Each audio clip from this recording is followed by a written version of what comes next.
হাতে মেহেদি দিলে নামাজ হবে কিনা। হাতে যদি মেহেদি দেন মা বোনরা, তাহলে সেক্ষেত্রে নামাজের কোনো অসুবিধা হবে না, বরং মেয়েদের জন্য হাতে মেহেদি দেওয়া সুন্নাহ, ভালো। নবী করিম সাল্লাল্লাহু আলাইহি সাল্লাম কোন এক নারী কিছু একটা দিয়েছেন পর্দার আড়াল থেকে হাত দিয়ে বা কোনোভাবে, তো নবী সাল্লাল্লাহু আলাইহি সাল্লাম মহিলাদের ওদিক থেকে দেওয়া হয়েছে কিন্তু হাতে মেহেদি নাই, এটা দেখে তিনি আশ্চর্য হয়েছেন যে কোনো পুরুষ নাকি সেখানে, মানে পুরুষের হাতটা আসলো কোত্থেকে। তখন বলা হলো না, মহিলাদের হাত। তখন নবী সাল্লাল্লাহু আলাইহি ওয়াসাল্লাম আশ্চর্য হয়েছেন। এই হাদিস থেকে বোঝা যায় মেয়েরা হাতে মেহেদি দেওয়া সুন্নাহ। অনেক মেয়েরা হাতে মেহেদি দেওয়াটাকে তারা মনে করেন শৌখিনতা, বিলাসিতা। তাদের এই সাজগোজকে ইসলাম পছন্দ করে, প্রশংসা করে, করবে, বিশেষ করে বিবাহিত নারীরা তো বটেই। বিধায় মেহেদি ব্যবহার করলে অজু হবে, কোনো অসুবিধা নাই, নামাজও হবে। এমনকি আর্টিফিশিয়াল মেহেদি যেগুলো বাজারে পাওয়া যায়, টিউব মেহেদি বলা হয়, এগুলো দিলেও অজু হবে।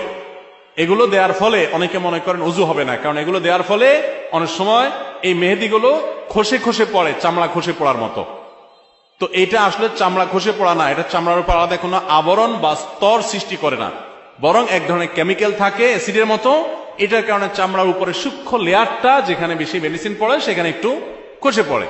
এর কারণে আলাদা লেয়ার যেহেতু হয় না, অতএব এগুলো দিলে অজু হবে, নামাজও হবে, মেহেদি ব্যবহার করতে পারেন, কোনো অসুবিধা নেই।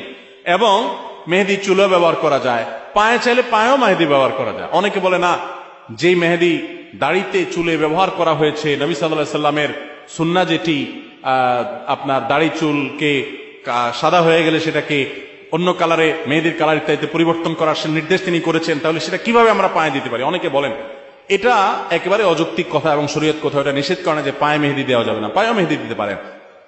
এবং যারা মনে করেন যে দাড়িতে চুলে ব্যবহার করে যে জিনিস, সেই জিনিস পায়ে দেওয়া যায় না, তো তেলও তো দাড়িতে চুলে মানুষ ব্যবহার করে, তো তেল পায়ে দেন কিভাবে? তো এটা যেরকম পারেন মেহেদিও একইভাবে দিতে পারবেন। আবার পুরুষরা অনেকে মেহেদি পরেন, ইসলাম শরীয়তের দৃষ্টিকোণ থেকে এটা অনুচিত কাজ, অনুত্তম কাজ, এটা ভালো কাজ না।